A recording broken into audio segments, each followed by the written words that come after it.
জাতীয় পার্টির এটা একটা নয়, এই ধরনের অজস্র সবিরোধ আপনারা পাবেন।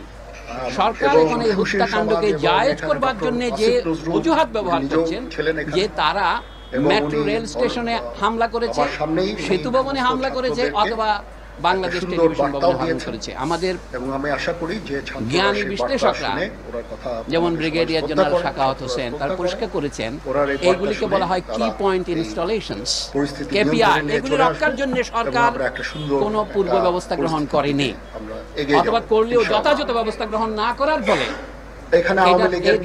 বহন করবে, তাদেরকেই বহন করতে হবে। আর যেখানে গুলি হয়েছে, ধরুন প্রথমে আবু সাইদ যেখানে নিহত হয়েছে রংপুরে, সেখানে কোন কেপিআই আক্রমণ?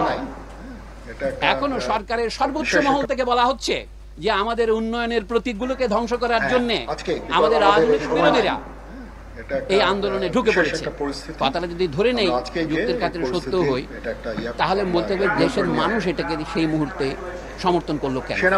ধরুন মিরপুর 10-এ অথবা অন্যান্য যে মেট্রো রেলে আক্রমণ করলো কেন?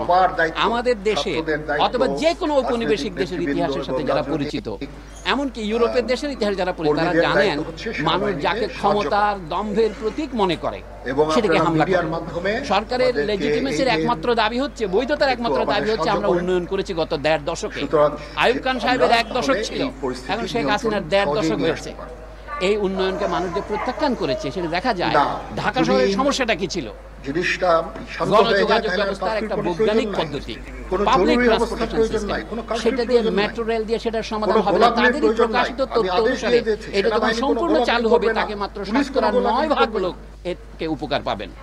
কাজে এইটাকে প্রতীকী করে দেশের সমস্ত বাজেটের টাকাকে এক খাতে নিয়ে যাওয়া, এই ম্যান্ডেট কে দিয়েছে? এটা জনগণের সাথে আলোচনা করা হয়েছে। সুতরাং মানুষ যখন তথাকথিত উন্নয়নের প্রতীকগুলিকে আক্রমণ করে, সেটাকে আপনি প্রথমে মনে হবে দুর্ঘটনা, কিন্তু না, এর পেছনে একটা কারণ আছে। আমরা বলেছি সরকারকে ক্ষমা চাইতে হবে, এখন সেই পর্যায়ে পার হয়ে গেছে।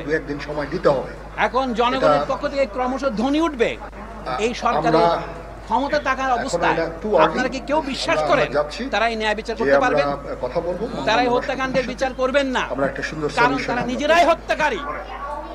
আপনি হত্যাকারীর কাছে কি করে হত্যা চাইবেন? যারা নিজেরা রাজাকার, তারা অপরকে পরিস্থিতি ছিল খুব। পৃথিবীতে এর চেয়ে বড় পরিহাস আর কি আছে? মানে যারা খুনি, তারা আজ আমাদের বলে খুনি।